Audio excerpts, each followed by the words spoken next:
Hello and welcome. It's Thursday and you're tuned in to the best in paranormal talk radio. This is Beyond the Darkness. I'm your host, Dave Schrader. Tim Dennis is still off, and folks, I'm going to be honest with you.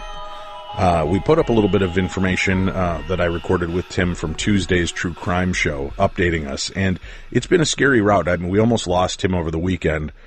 His physical issues are a little worse than he was even letting on to me while I was out in California last week. His blood pressure bottomed out a few times over the weekend. He's dealing with infections in his blood, now possibly in his bones. So he is definitely in need of your love, light, prayers, and thoughts. Just flood his email with emails. Let him know you're thinking about him. Tim@darknessradio.com. Tim@darknessradio.com. That's the best way to reach out to him. You can also find him on Twitter at drtimdennis. That's at drtimdennis. And keep up with him. You can follow him on Facebook and all the different social media sites to know what's going on with him as we continue to update you regarding his progress. But he is a trooper, folks. What he's doing is still working from the hospital, taking every episode I'm recording, editing, splicing, putting them together so that they are available for you every day. So I just want to give you all an update on where we stand with that. Listen, when we talk about the paranormal, there are some names that come to mind, recognizable names. Ed and Lorraine Warren. You've got Hans Holzer, D. Scott Rogo. You've got some of the most brilliant minds talking about the paranormal, investigating claims of the paranormal, even going back to names like Sir Arthur Conan Doyle and Harry Houdini. But one name that is always brought up and is the man that is attributed to kind of the beginnings of really trying to understand and dig into and investigate, and also considered kind of a madman, Charles Fort. And today we're going to talk with an author who's done quite a bit of research on him to update this, because I'll be honest with you, as much as I've researched things over the last 12 years on our radio show, this will be the first time we're actually taking a look at the life of Charles Fort. And I'm pretty excited to do this. Joining us today, Jim Steinmeier. Jim, thank you so much for joining us today, sir. Thanks, Dave. It's great to be here. Give us a little bit of your background so we can introduce you to our audience here.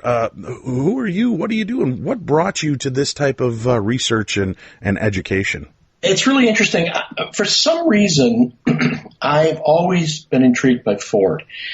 I read his books when I was a young man. I think I read them in high school, and I made note that it was something that I wanted to pay more attention to down the line when I had the opportunity.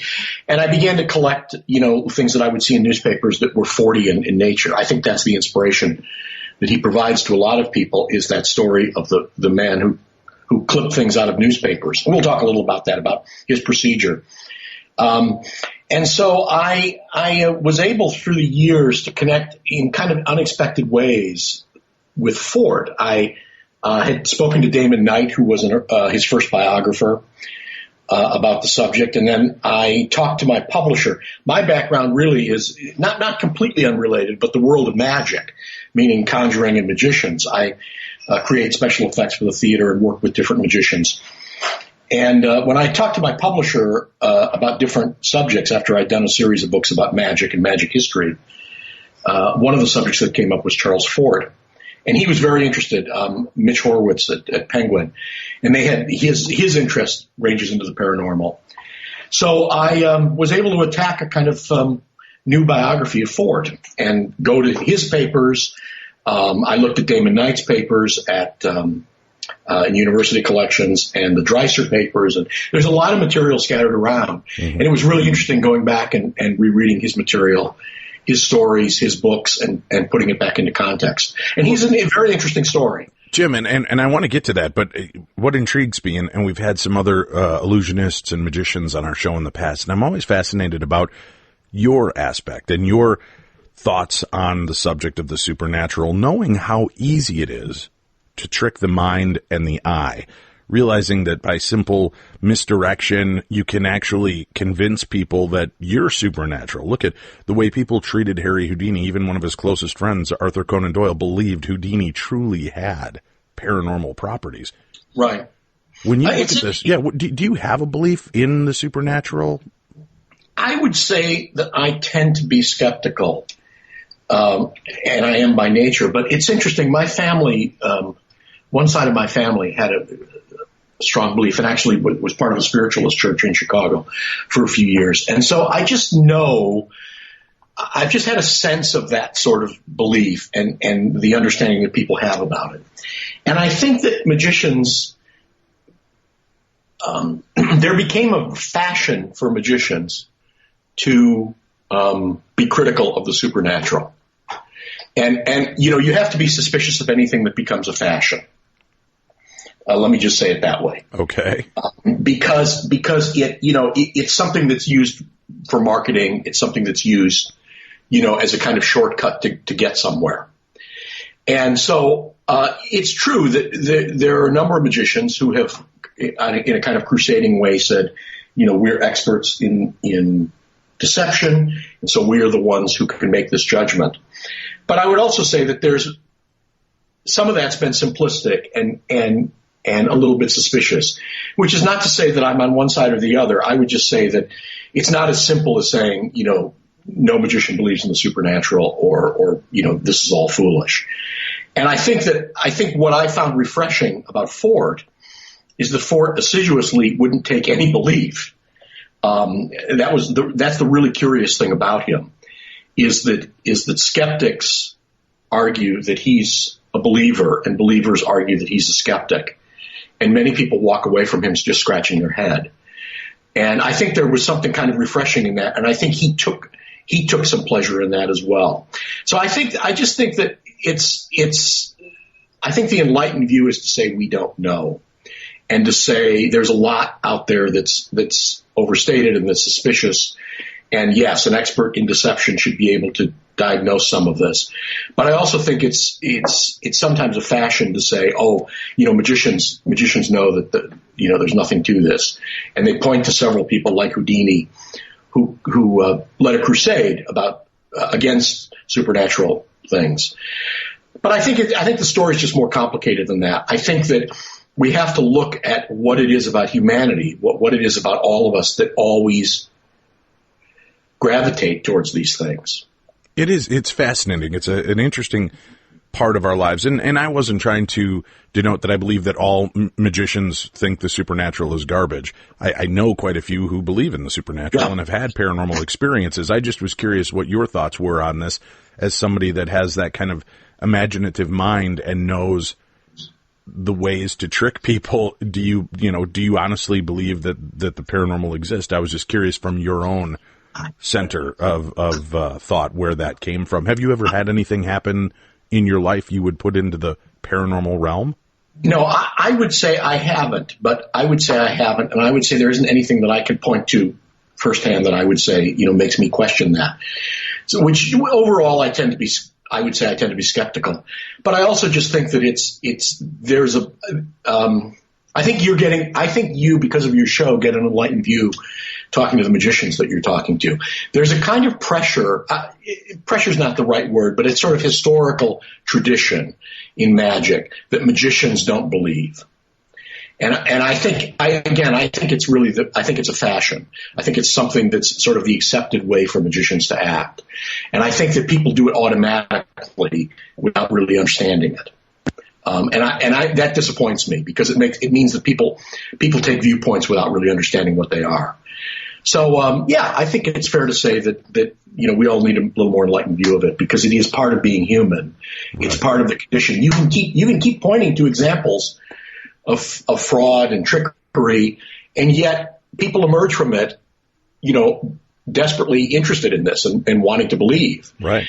And, it's not necessarily about even the belief itself. You have to really look at humanity and say, what is it about this that this is hot-wired into us, that we are a part of this? And without being silly about it, I think the attraction of people going to see a magic show, not that that makes them believe in the supernatural, I hope, but it's that thing of wanting to be in the presence of something amazing happening. And I think that's right, to witness for yourself something. That's right. And I think all of that's related. All of that is tied up in our little world, and we need to recognize that. Now, Charles Fort, tell me about him as a young man or even as a boy.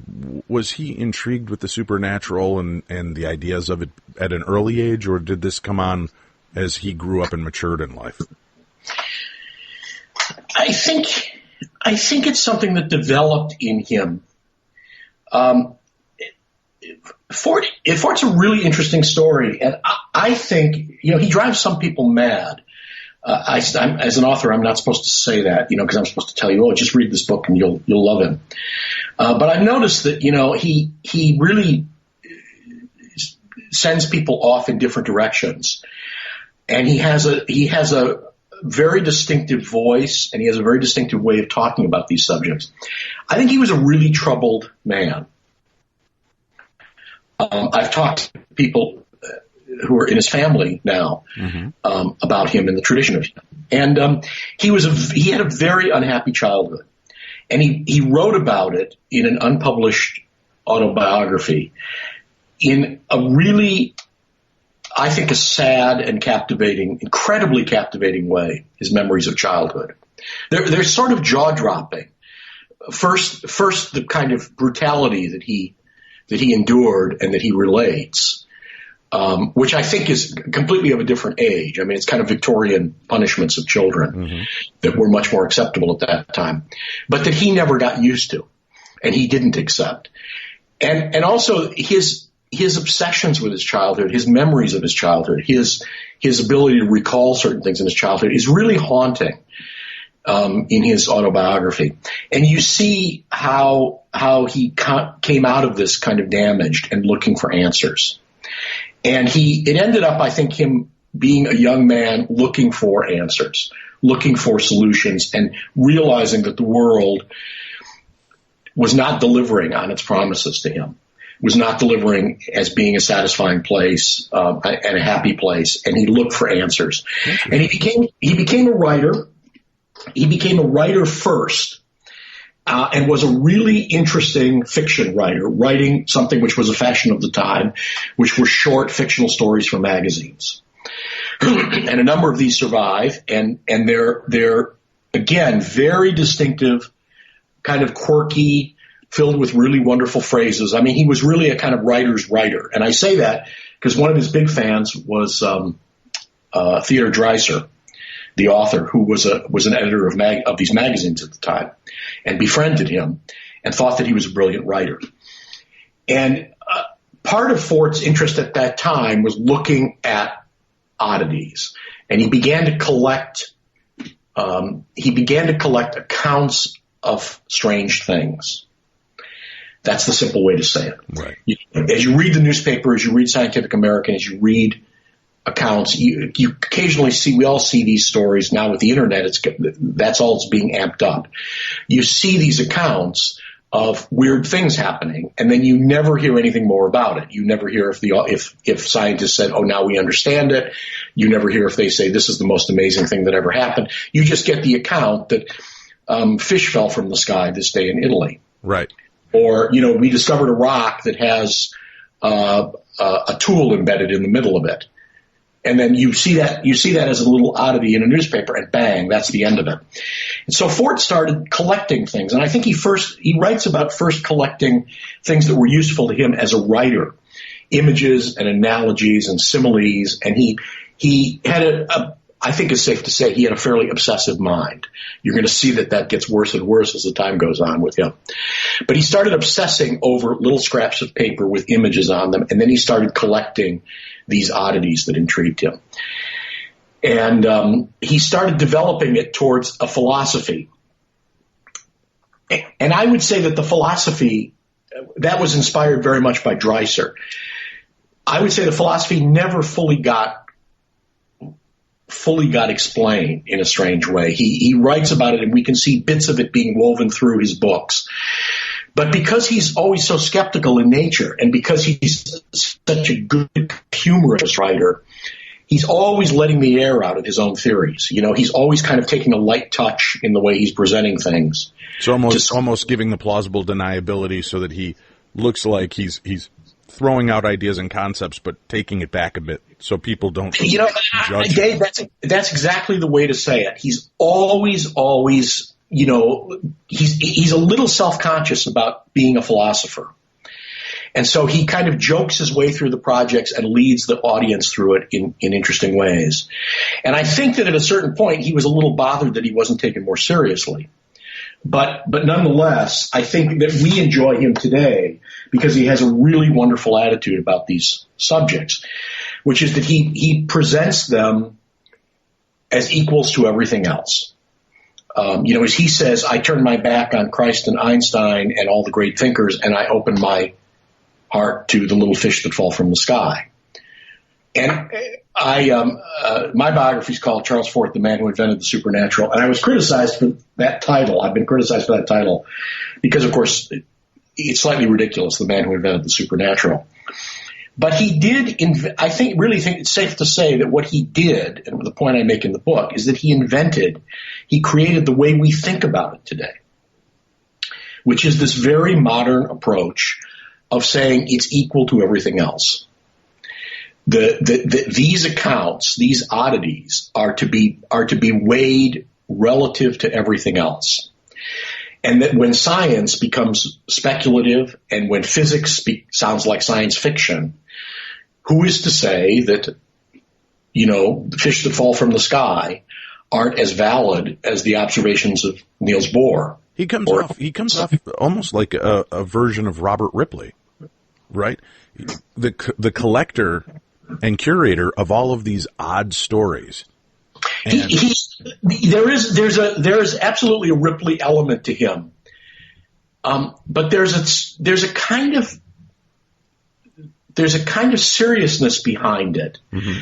I think Fort never saw himself as merely presenting oddities to the audience. I think he probably would have been that's really how he's remembered today, but I think he would have felt quite self-conscious that he was providing, sort of amusements, that it was merely amusements. I think he always felt conscious that he was trying to tie this up or make points about it.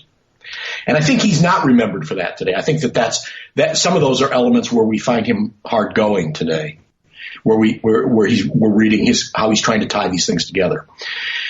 But yeah, he makes us, he's always pointing our attention to things and basically saying, why aren't we paying attention to this?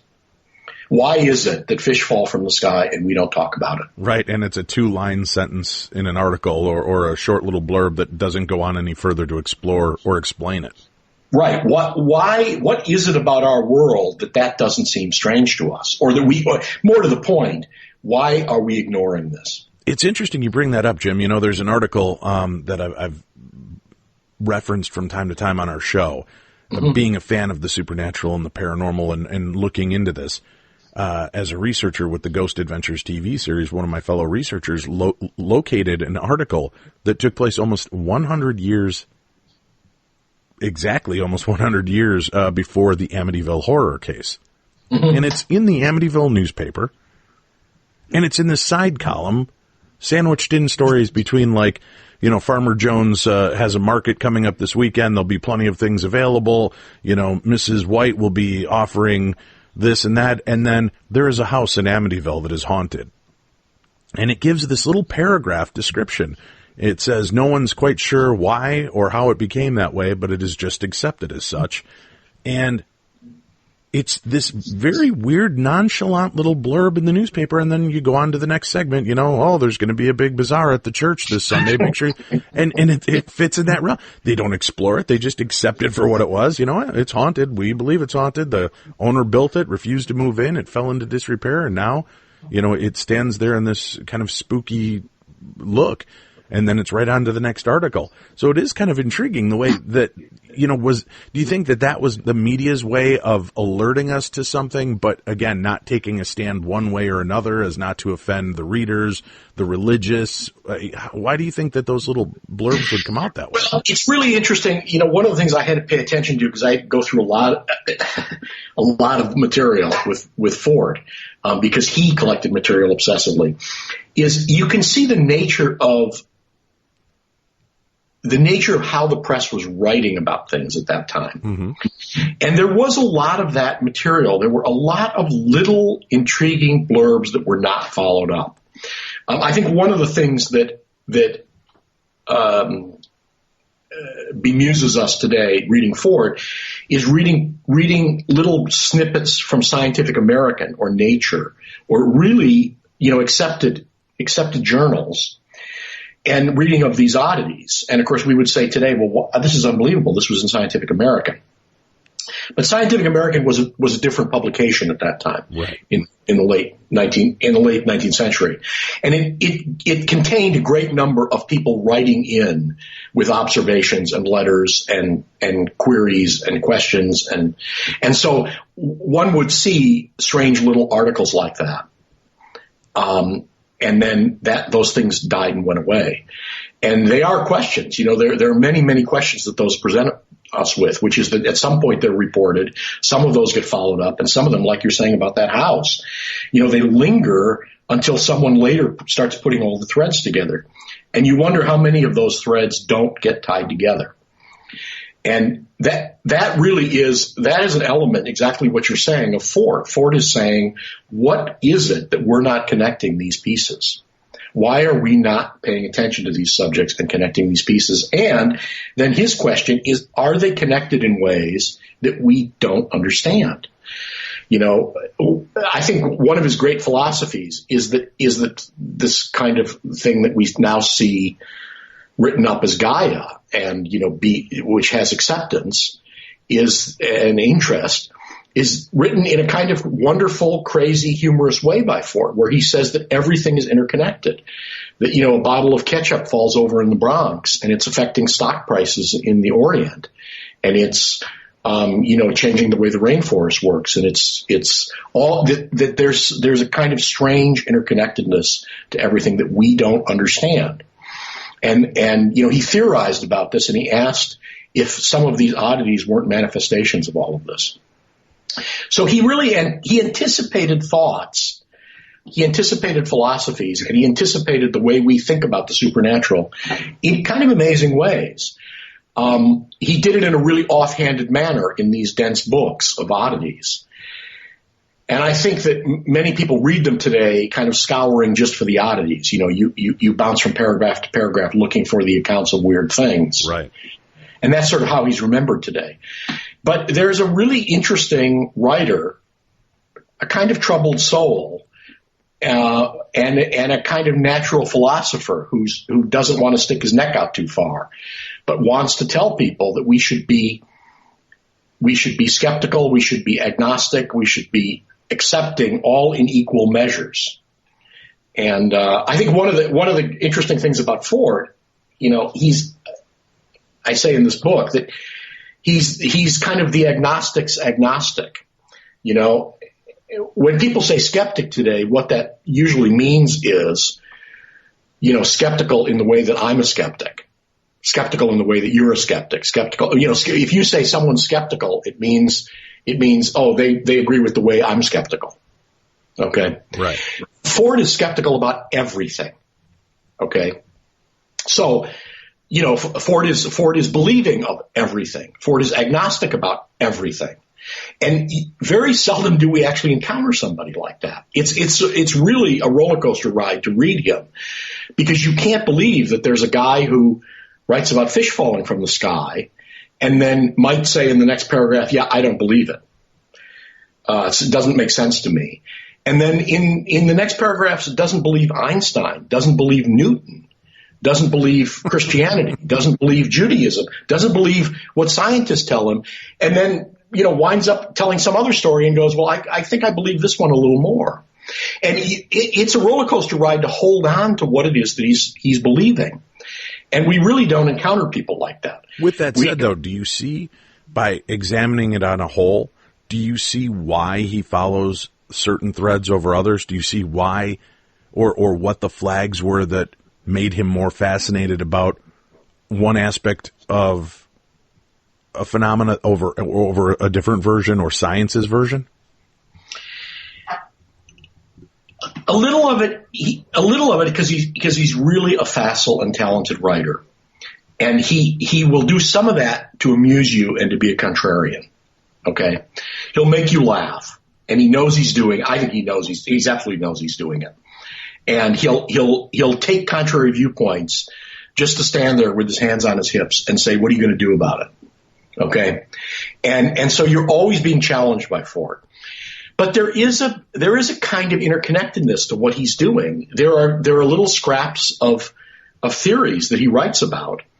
And, in his first books, he stops and speculates that the earth is surrounded by a black dome that has holes pierced in it, where the light comes through.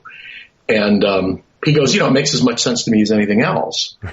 And of course, critics of him have, I have to say, being a critic of Charles Fort is really tough because, of course, you find yourself, shadow boxing. Right. Because he just quietly steps aside while you're swinging at him and suddenly has a different viewpoint.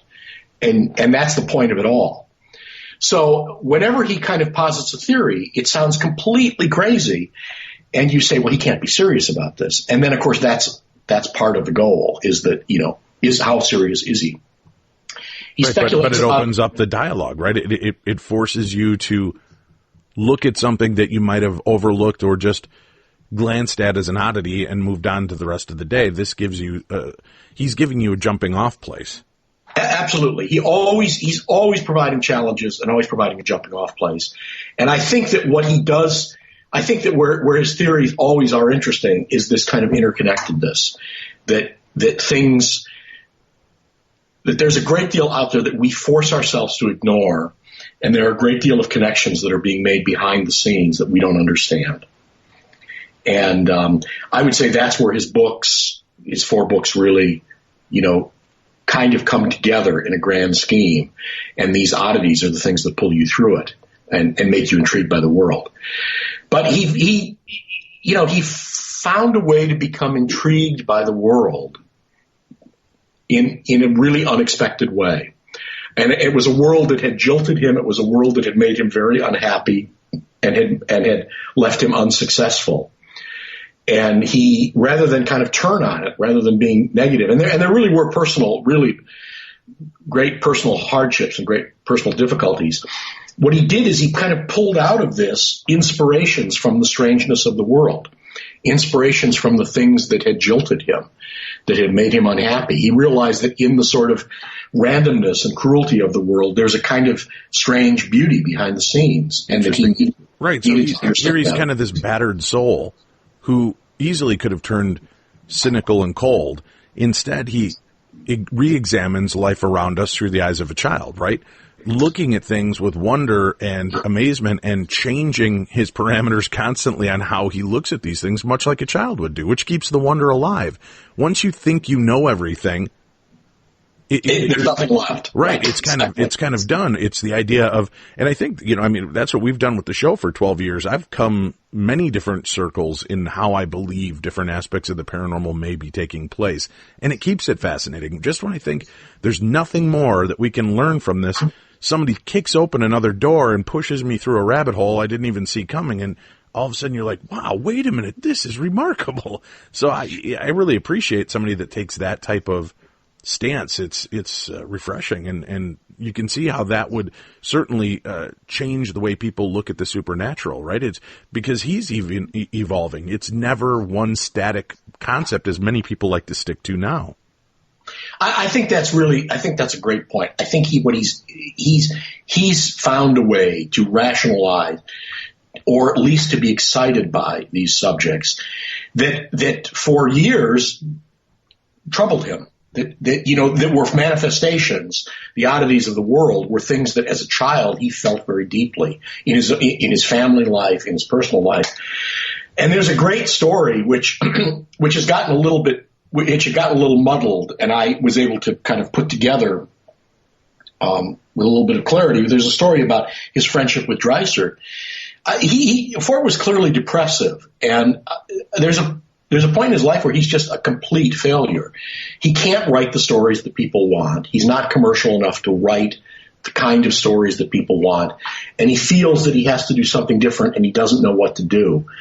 And he was living in New York in absolute squalor. He was living in New York, and Dreiser had lost touch with him. And Dreiser found him. And I think it's safe to say Dreiser saved his life. Dreiser always thought that he was a brilliant writer. He was a guy who supplied him with stories. He was always mystified by him because he was such a quiet, mysterious man. And then suddenly Dreiser, as a successful editor, lost track of him. And so he decided one day to find what happened to Fort. And these are in the days before the internet, of course, before telephone, before everyone had a telephone. And he tracked him down in Hell's Kitchen in a terrible, terrible little apartment, which was as cheap as you could get in those days, and found Ford, what should have been the prime of his life, depressed and unsuccessful. And Dreiser said, "You have to come back, and you have to do this."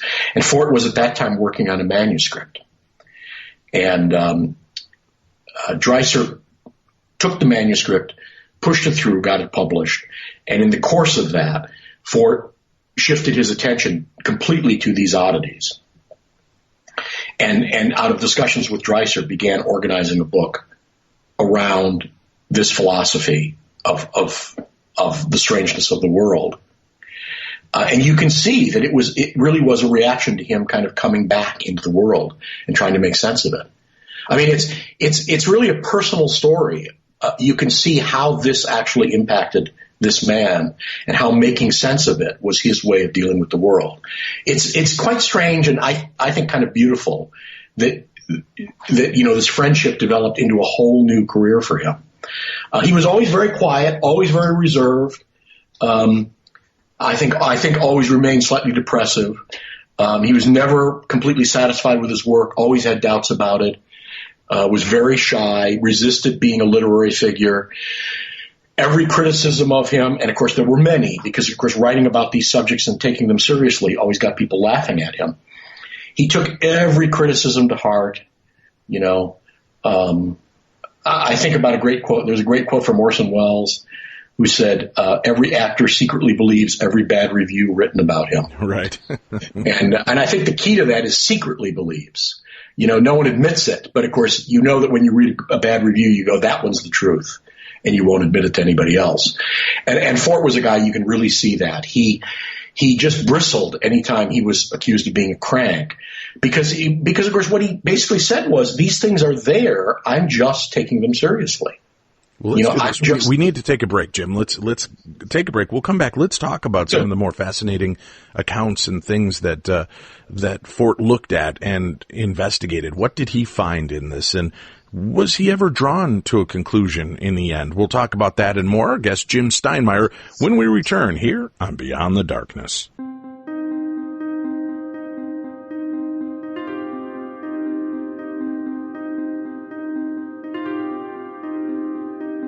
Beyond the Darkness.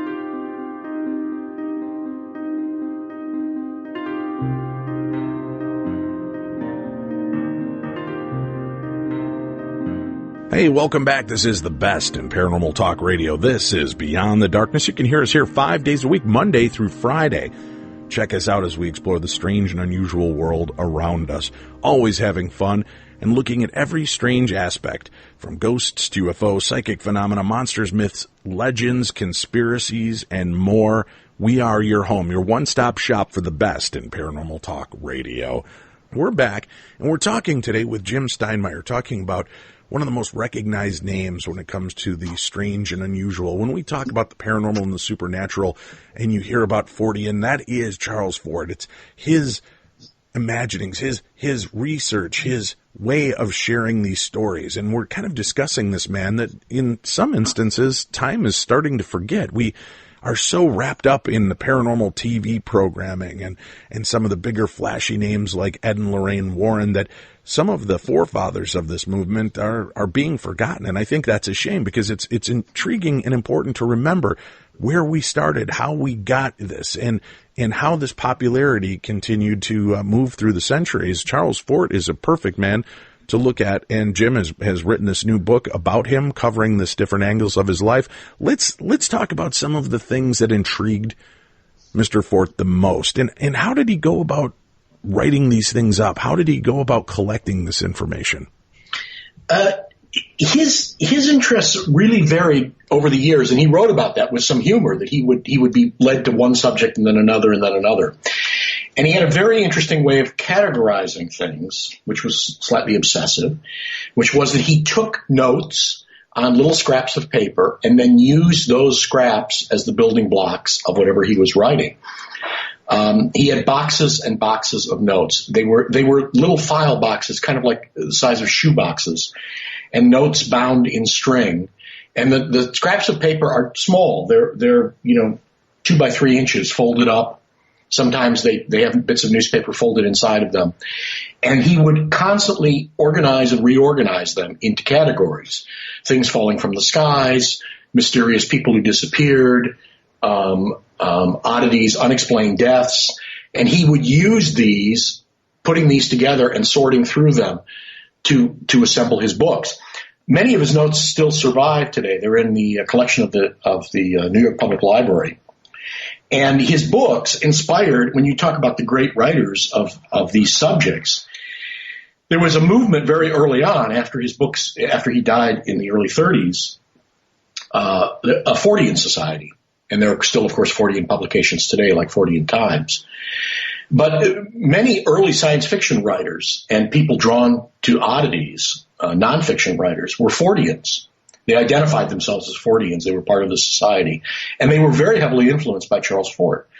One of the things I write about is the author Vincent Gaddis was the one who coined the phrase, the Bermuda Triangle, by identifying that area of land, that area of the sea that's bounded by Bermuda on one end, and forms a triangle where these mysterious disappearances have taken place. But what's unnoticed is that Gaddis was a Fortean, and in one of Fort's books, he writes about the London Triangle, an area on land in Great Britain, in which London was one corner of the triangle where people disappeared. And so what Gaddis is doing is he's using the same Fortean examples, the same Fortean notes, and he's applying this to different parts of the world. And now those phrases are famous to us, and we're all familiar with that, but we don't necessarily know the origins of that through Fort. When he examined these cases and they would come to his attention, did he poo-poo any of these ideas straight off himself, or was he always open to the concepts of what it was and trying to examine them? He very amusingly takes different stands on things. There's a very famous little quote of his where he writes about someone who encountered a dog that said good morning, and he says, I don't believe that. And of course, in the middle of the book, it makes you laugh because, of course, he's writing about many oddities, and you wonder why he takes certain points of view. But he makes a stand of saying that certain things sound right and certain things sounds wrong. And of course, in the course of doing this, what he's really doing is he's pointing out to you the fallacy of just making judgments like that. I think overall, the strength of what he's doing is that he tries to be quite level-minded about the way he looks at everything. But again, he will be skeptical of Einstein. He didn't like the idea of quantum physics. He was suspicious of great religion and great thought, but he was accepting of anything that we would think today was odd or unusual. So he uses that in a kind of humorous way, a really entertaining way of pointing out the fallacies of what we believe and what we won't believe. He makes everyone scratch his head. I'm sorry. He really makes everyone scratch their head walking away from him. You have to think very deeply about what he's writing and question your own beliefs. Was he kind of shunning the topical ideas of the day, science and religion, as a way to showcase the ideas, these other ideas that were out there and existed that didn't fit those paradigms? Was he doing that so that he, wasn't compartmentalizing these topics? Or do you believe that he really had turned his back on science and religion because of how disappointed he was in life with the reality of life and the world around him and things that were being brought to him and told as fact? He writes quite beautifully of his childhood, of being forced to give up beliefs that were beautiful, like Santa Claus, and how painful that was. And you can see it's quite beautiful and poetic and sad. that he understands the power of a belief and what it gives you, and that there's a point where you make choices about that, and it changes your outlook. I really think he had a kind of beautiful, natural agnosticism about everything. That's my conclusion. I really think he kind of nimbly was able to give up beliefs or take beliefs to make that point. And I think he worked very hard at that. I don't think it was just a pose. In other words, I don't think he's just saying, I refuse to believe in science because they won't accept the supernatural. Which is unfortunately what a lot of people do today. Everyone uses skepticism or uses belief to kind of make as an agenda. And I think a lot of people who say, "Oh, I'm following in the footsteps of Ford," will do that. They'll say, "Well, I don't believe scientific point of view because I want to further." We have a lot of this in politics today. I don't want to believe what scientists are telling me. Who's to say that they know what they're talking about? Because I would like to further a political view, and so I'm going to say that scientists don't know what they're talking about. And I think that it's a mistake to kind of trace that back to Ford and say, well, see, he was skeptical of scientists too. He was skeptical of everything. And he made a point of always doing that. And I think it's really inspiring and kind of amazing reading something like that. It really makes you challenge what your own point of view about how things are presented to you. What were some of the cases that he focused on? Would there be any, since he was an OCD type character, were there any that he really sunk himself into? Yeah, he was fascinated. He had a real fascination with astronomical elements, and he was quite skeptical of what scientists were telling him about the stars and the planets. And this was right at a time when people were writing really interesting things about stars and the planets. They were discovering Pluto. Percival Lowell was writing about seeing canals on Mars. And as we look back on this, having just had Pluto tossed out of the pantheon of planets, we can see that, a little bit of Ford's skepticism was actually healthy. That whole Percival Lowell stuff has been thrown in the ash can as well, about seeing canals on Mars. Right. And so he wouldn't necessarily believe everything about that, but he was fascinated with stars. His wife wrote about him standing out and looking up at the stars, and he had a sort of interest in astronomy, and I think clung to both the scientific aspect of it and the fanciful aspect of it at the same time. He wrote about mysterious craft in the sky all through his books.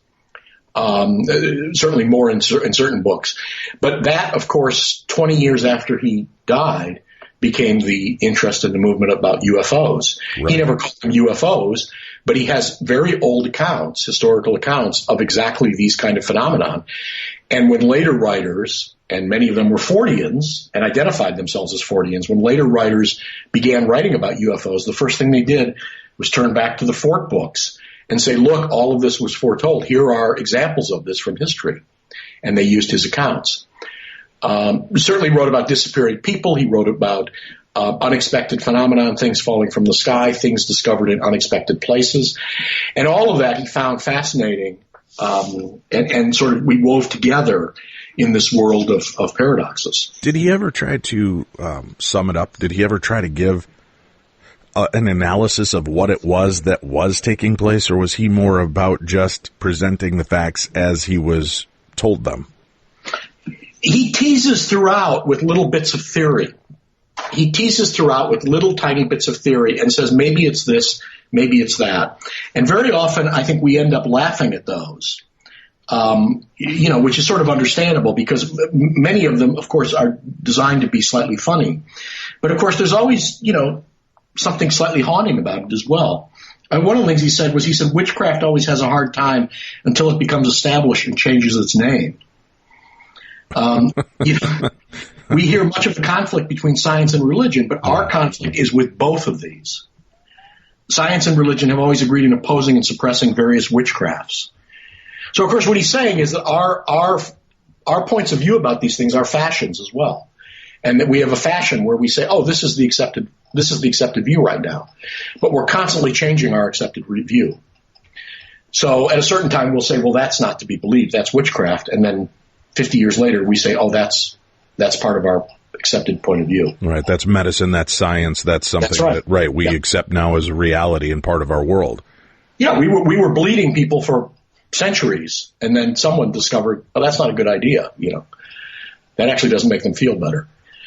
So you have to be suspicious of all of those great traditions. Right. But then on the other side, you do things like that, and then the ideas of leeches. Exactly. Looking into this, people were laughing, and they're like, God, how archaic are you? And now, my mother worked for Shriners Children's Hospital. You can buy medicinal leeches, and it actually did help. It brought blood flow back to those areas. So using this and doing some of these original ideas really are part of science now. They're something that we're looked at and laughed at and scoffed at as black magic, and here we use it on a regular basis. No, so there's the full arc of it. That's a really great point. There's the full arc of it. There is something that was used for a long time, through much of our life, was completely ridiculed. What were those people thinking? And we've lived long enough now that we've seen the arc come back, and people say, well, wait a second, there actually is something to that. So, there it is. There it is right there. It's all about the fashion. The hemline of skirts goes up and the hemline of skirts go down. And, when you look at the new fashions, you say, well, why would anyone have been wearing those old fashions? But, that's the nature of humanity. And what Ford says is we do the same thing with beliefs. We're constantly doing the same thing with beliefs. We find certain beliefs fashionable and we throw all the other beliefs out. And, shouldn't we be suspicious of that process? That's really fascinating. I mean, it's amazing that a guy like that at that time was so forward thinking and progressive in the way that he responded and acted towards these ideas and ideas instead of just shutting them down. It actually became a mantra for him, right? To revisit and re-examine. And would he ever go back and look at things that he had investigated or wrote about in the past and come at them with a new, fresher perspective? He was constantly, that was really the slightly obsessive nature of these notes, is he was constantly organizing and reorganizing. So yeah, he came back to subjects throughout his 4 books. They all have their own little twist to them. His first book is really famous, The Book of the Damned, and that was the one that kind of made everyone Forteans. But he wrote 3 more books after that, and they've actually been for many years, they've been gathered together into one big book called The Collected Books of Charles Fort. My publisher, Penguin, republished them under the title The Book of the Damned, the name of the first book, which is The Collected Books of Charles Fort, and I did an introduction for them. But they've been gathered together for many years as a compendium, and they really are fascinating reading. Low is a great book, his 3rd book, which is kind of Fort at the height of his powers, I think. As funny as he's ever been, as kind of Quicksilver, this kind of changing point of view, you see it all in Low. And then his last book, which actually was published just after he died, was called Wild Talents, which is about people primarily. It's about people that have very strange abilities and are doing unexpected things in unexpected ways. And of course that, again, he was very close to our kind of modern view of the supernatural. We talk about people that have strange skills. When you're doing this research and looking at something in such an old story, were you still finding nuggets of information that had been overlooked or perhaps ignored in the past that even surprised you? Oh, it's always interesting finding how many layers there are. It's like peeling an onion, how many layers there are to that onion. And everybody tells it, everybody tells the story in their own way and tells it with their own emphasis. To me, one of the really fascinating aspects of this was stepping back a little bit, and I tried to do this a little bit in the book about Ford, stepping back a little bit and talking about the times he was in. What was happening when the Book of the Damned came out, what Fort was looking at in the world. And it's very, very interesting. America was a very complicated place in 1919, 1920, 1921. We talk about the Roaring Twenties and how fascinating they were, these kind of libertine areas. But it really came out of a very difficult time. There were terrorists planting bombs, sending bombs through the mail. People were being blown up in the streets. It's a time not unlike a lot of things that have been happening recently. And a lot of people in the late teens were really scratching their head over society and wondering what had gone wrong, wondering how crazy this world was getting, and wondering what we were going to do about it. And suddenly this book appeared by a man saying, oh yeah, it's crazy. It's crazy. But it's not crazy in the way you think. It's crazy in other ways as well. And it's really interesting, when you step back and look at what's happening at that time and why he's just right for that time and why it found an appreciative audience. And again, it's not really dissimilar from what we're going through today. Did he have well-known detractors of his time? I mean, not just the general populace or news media sources, but did he have names? Did people take him to task for his thoughts, and publicly so? Oh yeah. He was, scientists dismissed him. Dreiser loved him. Ben Hecht loved him. But other writers, made fun of him. H.G. Wells thought he was ridiculous. Fort was. Wait a minute, H.G. Wells thought he was ridiculous. No. He was sent his books, and he couldn't believe that anyone would actually, write stuff like that down or believe stuff like that. Isn't that where H.G. Wells made his life? Well, in looking at the possibilities, and now look at how many things that H.G. Wells wrote about as fantasy that are real now, inventions that he dreamt about that are real, things that were flashing, ideals back then that are actual products at this point. It's funny to think that he would be willing to laugh at anybody and do it publicly, because that's what he built his career on. Well, it's really interesting. Wells kind of had no tolerance for that. Theodore Mencken had no tolerance for him. Later writers like Martin Gardner, he wasn't a contemporary of Fort's, but Martin Gardner wrote a chapter about Fort in a book he wrote, Fads and Fallacies in the Name of Science, where he kind of took a skeptical look at a lot of beliefs. And Gardner couldn't abide Fort because Fort was sniffy about science, and of course Gardner's background basically was as a scientist. But it's very interesting it's kind of interesting, just like you say about Wells, the missed opportunities. I kind of think those are missed opportunities. I think a lot of people. Do you think that they just weren't getting? It's exactly that. They're not getting it. Yeah. Right. That they weren't getting it. And I don't mean that in the sense as though they were stupid, no. or better than Fort. But do you think they missed that what Fort was doing was challenging people to, I hate the cliche of this, but think outside the box, to never accept anything at face value, no matter who tells you, whether it's Einstein or Charles Fort. You should always question the information, the point of view, and what is there to be gained either way by looking and believing in these type of subjects. You see, that thing about being agnostic about everything, about being equally skeptical, is that there's always going to be something that he writes about that's going to bother you. It's guaranteed. Right. There's going to be a point of view in there where you go, oh, this guy's ridiculous.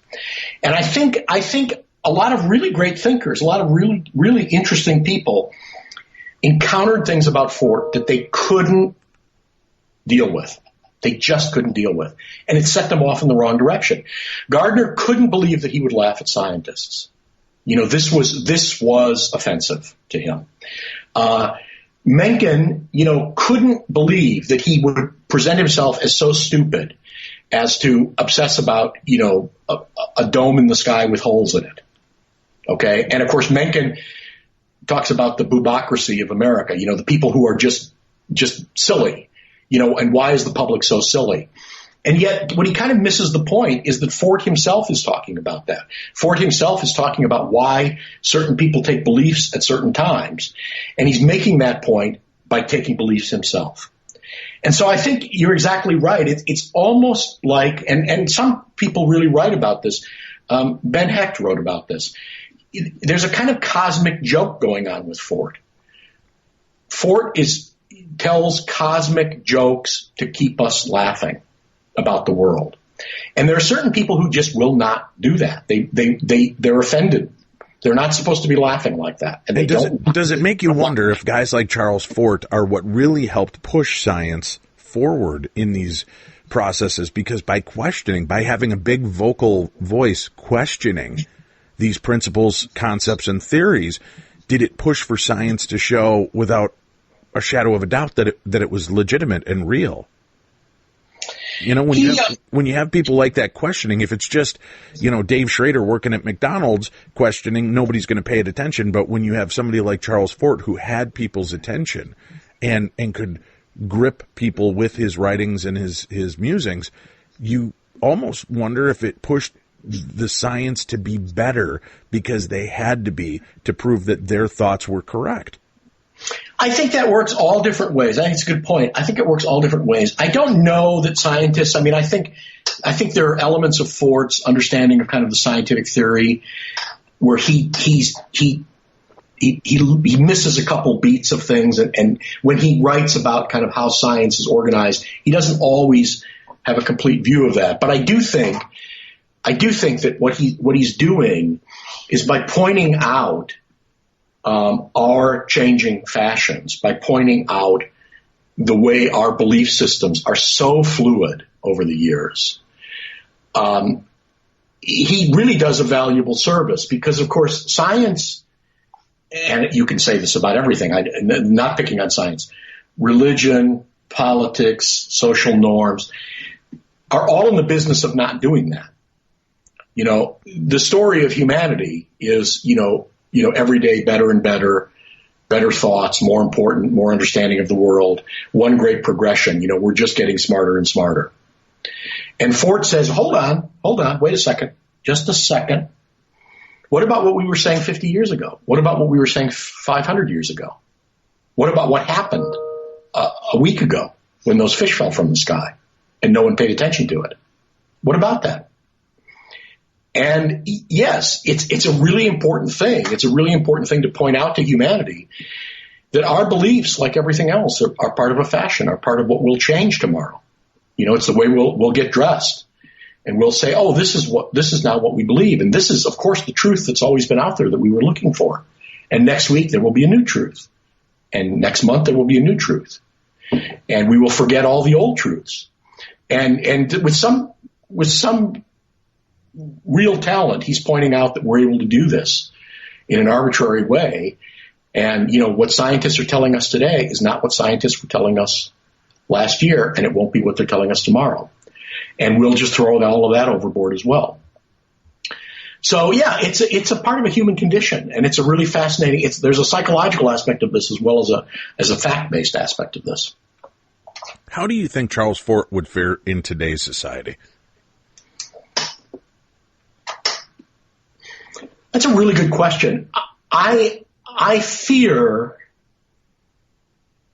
that his skepticism of science would find an audience today in a bad way. One of the things that troubles me is reading Fort is this kind of early view of sort of scoffing at scientists.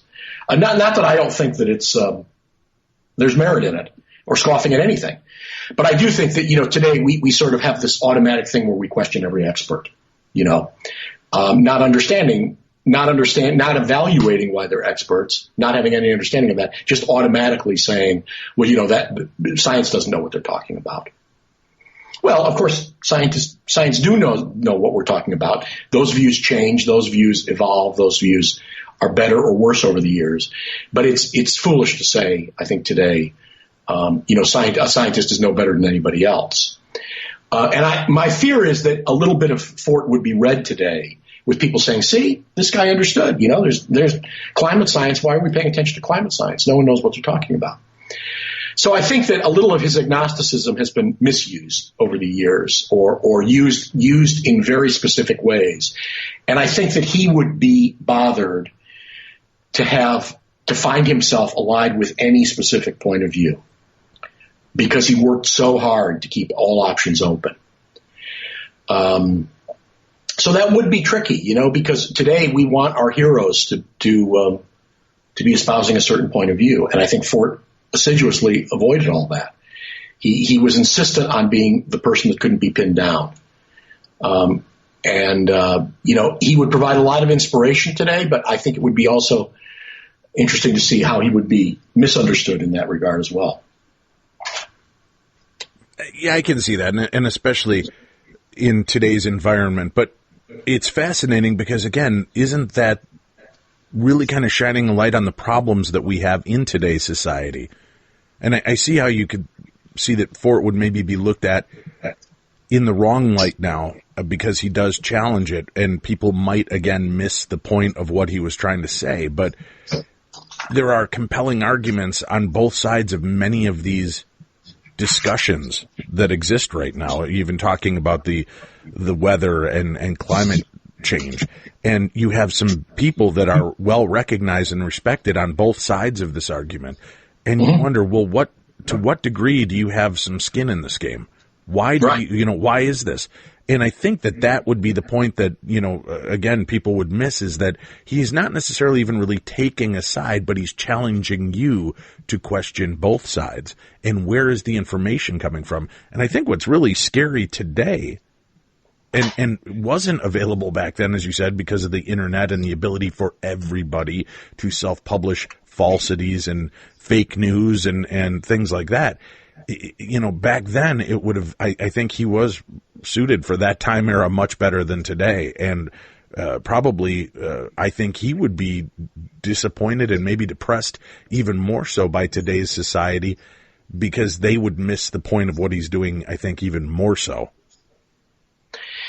He certainly would not engage. And I think that would be the thing that would puzzle us really today. Right. Is he had no sense or no desire for fame the way that we think of it today. He was, he was really reclusive, and he sat in an apartment in the Bronx and sorted through his notes. And the several occasions when he was invited to a book signing or to an event in his honor, he either avoided it or he went and had a terrible time and vowed never to do it again. So I think he would be really mystified today by the notion of, having his own blog or appearing on cable shows or talking to you right now, sitting and able to talk to you from his home and record an interview. And he probably, you'd find a very reluctant author on that end, not willing to do it. He would be comforted to sit and go through his shoeboxes of notes instead. But I do think that what he provides in terms of inspiration, in terms of an ability to look at these things in really broad, enlightened ways, should absolutely be an inspiration to people today. Rather than us very quickly adopting the view, this is right, this is wrong, this is on the side of science, this is on the side of religion, this is on the side of politics. Fort refused those labels and wouldn't put those things together in such a simple way, wouldn't put beliefs together in a simple way, wouldn't put acceptance together in a simple way. And, I think what we're seeing in an information-based society, in an internet-based society, in a social media-based society is these kind of snap judgments. There's a society that values snap judgments. Is it going to go on a site, on a conservative site, or is it going to go on a liberal site? Is it going to go with this kind of headline, or is it going to go with that kind of headline? Right. Does it get a thumbs up or does it get a thumbs down? Right. That's what our social media is telling us. What are you going to give it? That would have driven him insane, right? It's driven him insane because, of course, he wants the thumb right in the middle. No judgment. And for somebody who took harsh criticism with the advent of the internet and the ability for bullies to stand behind their computer screens while living in their mommy's basement, spitting vitriol and hatred, it would have probably driven him to madness. Charles Fort, the man who invented the supernatural. Jim Steinmeier, our guest today. Jim, it's been a pleasure talking to you and shedding some light on this, unfortunately, forgotten part of our supernatural history. And I'm glad that somebody like you keeps this story alive. I would love to have you back to talk about Who is Dracula, Bram Stoker's Trail of Blood. That's another one of your books. Can we get you back here in the future? Absolutely. Fun subject. Thanks, Dave. This was a lot of fun. Thank you very much, Jim Steinmeier. We will be back tomorrow, and we've got a brand new Theater of the Mind for you coming tomorrow as well, right here on the best in paranormal talk radio. This is Beyond the Darkness.